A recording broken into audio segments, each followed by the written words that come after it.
Hey, what's good, y'all? It's your boy DJ Fanatic Beats, content contributor for LiveOffBeats.com.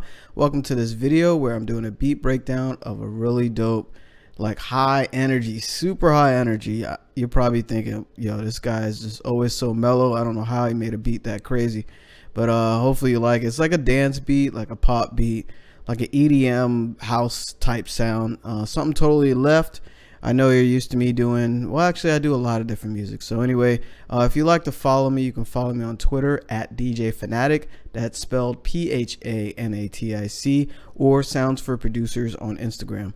So let's jump into it. I'm gonna go over every sound, I'm gonna go over every sound, as well as any mixing things that I chose to do and plugins I chose to use, and just briefly go over mastering, because mastering, you can do different type of things with mastering, and I know some producers actually don't even master the beats, they just mix them, so that way they can leave headroom in their beats. I do master my beats, that's totally up to you. I do leave headroom in my beats after I master them, so that way I get a quality sound, and it's good for my clients. You know, I want to give the best sound possible for anybody that's using my music, like anything I'm doing the music for. So it's a choice, you know, everyone has to make. I actually saw a post where a producer asked, yo, do y'all mix your beats before uploading to your BeatStars or whatever? And it's interesting that some actually don't. You know, this is just my opinion. I think you should mix your beats because it makes it sound a lot better, especially at mixing. At least do that, because without mixing, your beats just sound really flat and doesn't have that professional sound. So let me start breaking down the sounds that I chose. Let's change the snap to grid to bar so it's quicker to navigate. And the first thing I started with was like some really cool chords, so check it out. And I used it's like an arpeggiator, and the sound I used was Nexus, so I'll show you that sound in a second. So this is what I came up with.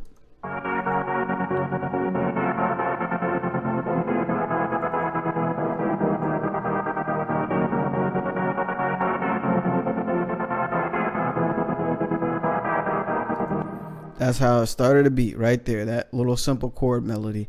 So I think I used the the stamp tool, and created these chords. I don't remember how I did it actually. These I might have created by myself. Yeah. So basically I use helpers. You go to helpers and you create the scale or whatever the scale is, and then I plucked in some notes I thought sound dope and just kind of created my chords from there. You can use the stamp tool to make some cool stuff, or you can just go to the scale and let's see.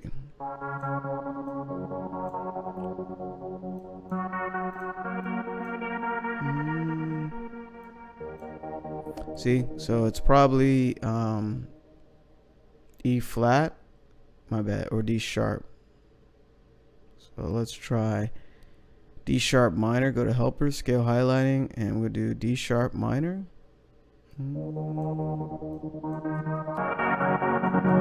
So basically what I did with the chords, all of these notes, well, not all of them, most of them are in the scale, so you can create some cool stuff with when you choose a scale and then kind of add in notes that you want. A cool tip to do when you're doing chords is just find what's in your head.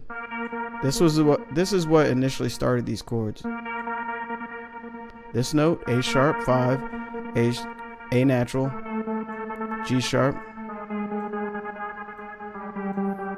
That's exactly what started it, and then I just kind of found what notes I wanted inside each chord.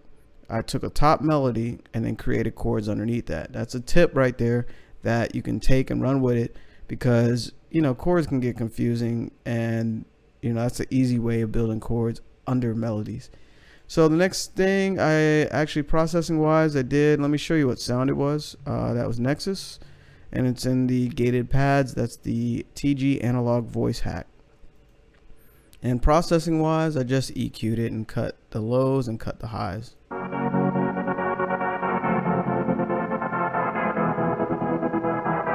I didn't do anything in the plugin. So and that kind of gives it a focused frequency. The next sound I have is the lead.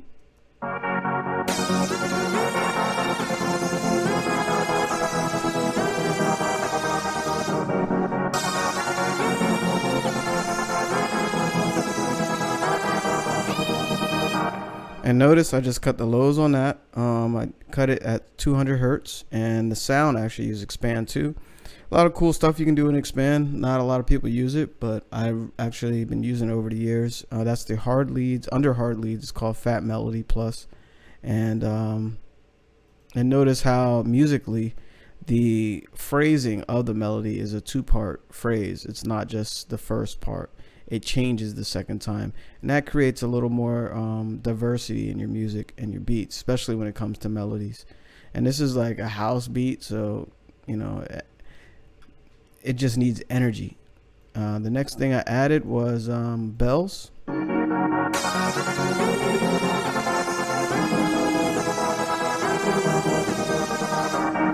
Nothing too crazy there. I used funky fingers for that. That particular sound was a gated Real Vibes bell,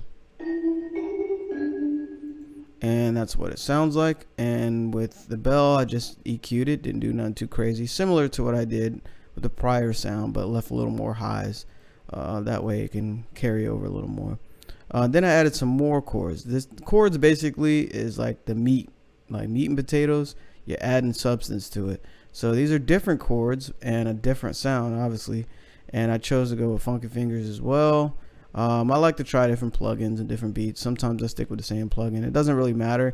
It just matters that you follow the melodies that are in your mind and in your heart, and that you want to add to that particular sound, like that particular beat or genre.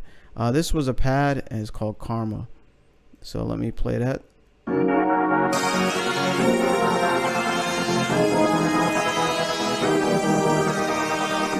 Let's play it by itself. Let me see what's popping.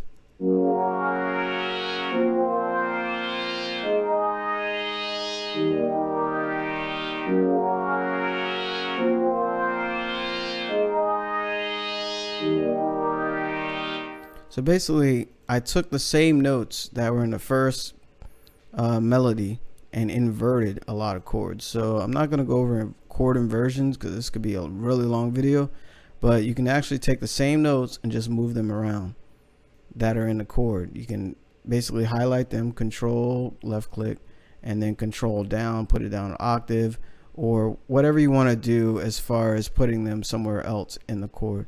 So you can make a variation of your prior chords.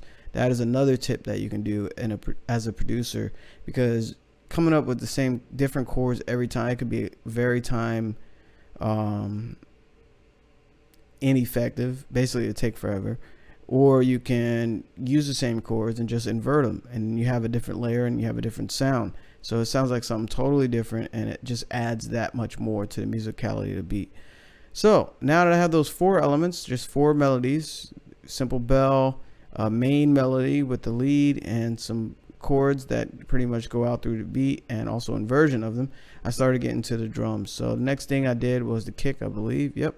So check out the kick pattern that I chose. It's pretty much a house kick pattern, so check it out.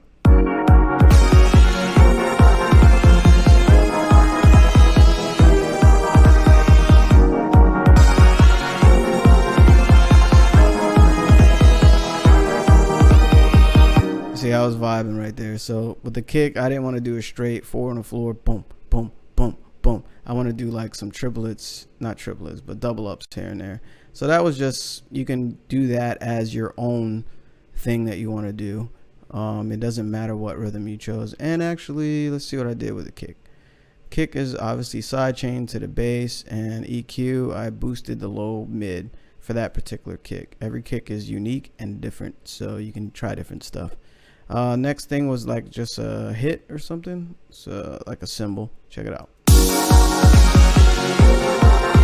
And notice on the cymbal there's a lot of reverb. Look at the decay level, the wet level. I just wanted it to carry over like really long. It was a short sound, so I just made it longer with the reverb, and I cut the lows on it EQ wise. Notice backing up here from the lead, the second chords were actually pan right, and the main lead is pan left. So that's what I chose to do in this beat, and it's desired taste. whatever you want to do. So next thing I added was the snare, I believe. Looks like an open hi-hat. So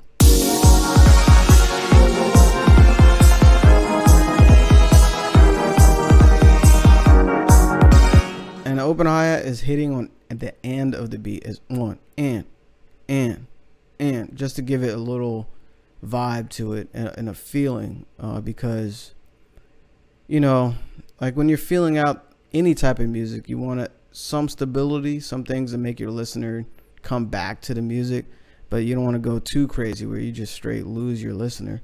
So, and the lows are cut obviously for the open hi-hat, nothing too crazy.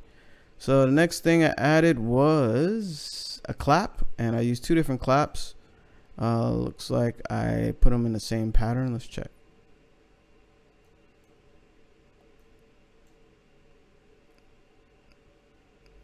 We'll figure it out in a second. So here it is with the claps.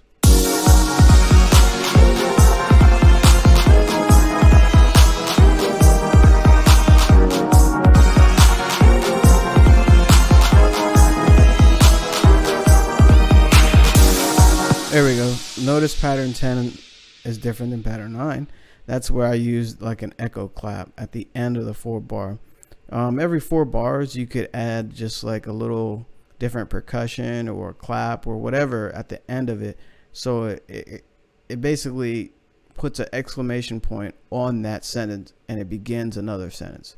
So musically, if you research like all the top whatever, there's a feeling of ending in the beginning, so that gives it kind of some solidity there. So let's see. For that first clap, I wanted to show you what I did with that. Where are we here? This one. I used the echo delay fat mode. Echo delay, basically you can do echo within the sound. Check it out. And you can choose the timing that you want the delay. And this is actually in the under the wrench tool and in the echo delay fat mode. You can mess around with the feed level, the filter level, the panning, the pitch. I don't usually do pitch.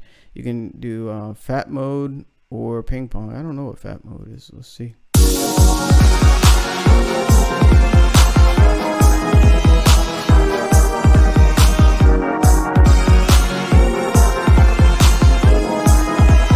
Now notice when I changed it, the feed went all the way down. So turn the feedback up. So anyway, mess around with that, and I did this is funny. The hi-hat pattern that I chose is a straight through really fast hi-hat. I was thinking like some 80s music, and I noticed how they have hi-hats just going all the way through. What I did do is alter the velocity of every other one, or just randomize it. To do that, Control A, Alt R, and it brings up the randomizer, and you can do panning and velocity there. So did I just approve that? I don't know. So that was kind of cool. I'll let you hear what I did. It's just a straight through but different velocity.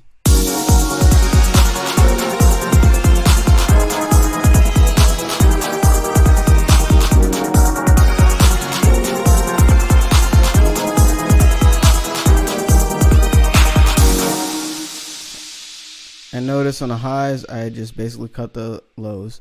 And then that second echo clap, I created that reverb. It's a really long reverb tail.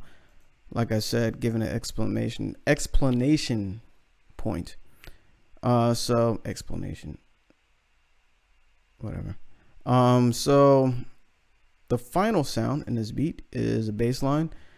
Notice all the plugins I have up here, but I didn't use 2 of them. So basically I was experimenting what I wanted to do with the bass. Let me just play it first by itself.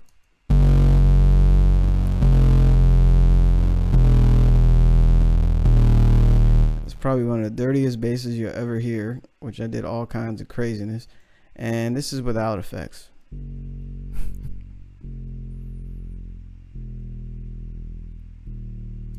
So it's really crazy. And notice the notation of it is notes actually from the main chord melody. So I just copy the notes. Usually it's the lower notes, the bottom. Let's see if they're let's take all those off. See, so basically I took the lower part of the chords and put it as the bass line. It's another tip you can use to create bass lines. It varies per beat. It's not always applicable to every genre, but you can try it. So with that bass, notice I boost the lows, cut the highs. That's the first thing I did. I tried Sausage Fattener, which is like a compressor that can get some really cool results. I tried R-Bass Stereo. I didn't like what it did. I did Decapitator. I didn't like what it did, but I used Fruity Fast Distort to make the distortion. And the mix levels all the way up, thresholds all the way up. It's on the B setting, post is all the way up. So that's why it's so distorted that I have everything up. I just wanted a really grimy, dirty bass. And the Fruity limiter is for the side chaining of the kick to the bass, so it cuts it off. See, watch.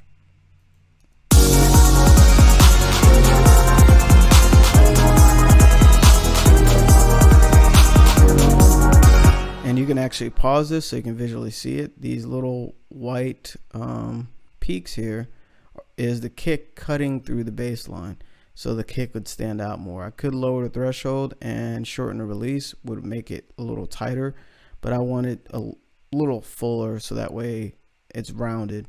You can play around with these settings and come up with the best settings for whatever beat you're making and what you want to do. But that's a quick way of side chaining. You highlight the kick and then you right click on the arrow and then you choose side chain to this track.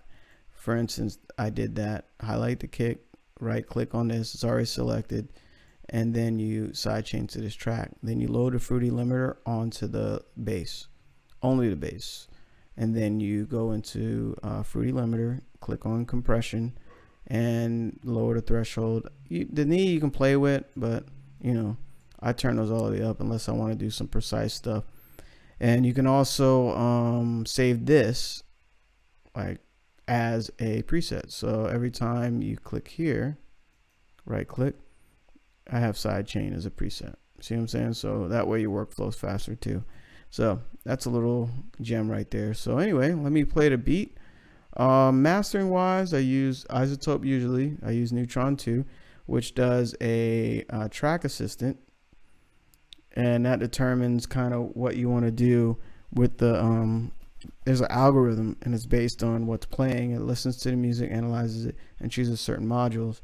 And then within each module, you can change the parameters, which I do always, because it's a good system, it's a great system, but it doesn't always make things sound that clean. I mean, it doesn't always do exactly what I want to do, and that's how it's designed. So that way you can interpret and change things within each module, and even bypass one if you don't want it, or bypass the whole thing. If you didn't like what it did, you can redo it.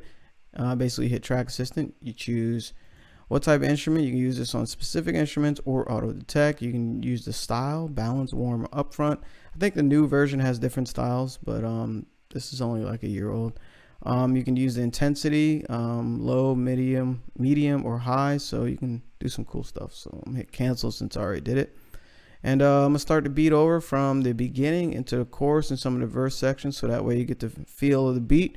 And hopefully you're enjoying a couple of these gems in the video. So here it is, super high energy house EDM type beat, if you will.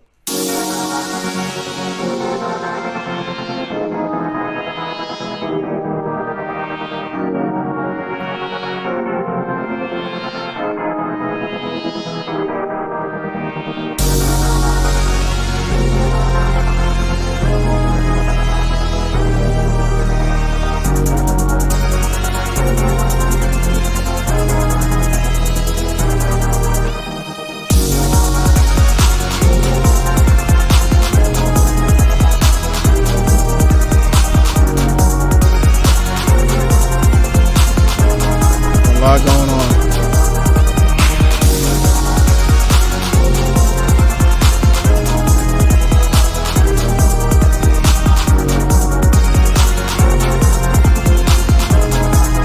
All right, here's the verse section right here.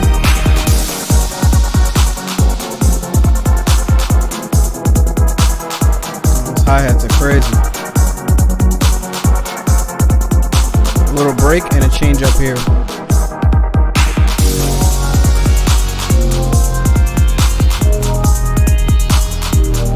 The second half of the verse, a break here, and right into the chorus.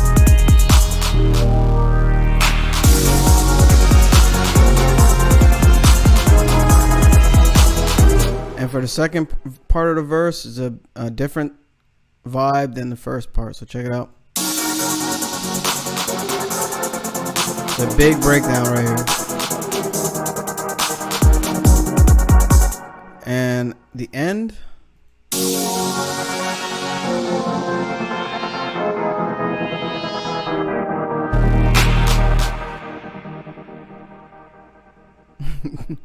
Just thought I'd give you a little extra so you can kind of hear the different sections of the beat. So yeah, this is just something I spazzed out on, not my typical genre, but it was just a melody in my head. I started with these chords and I just kept running with it.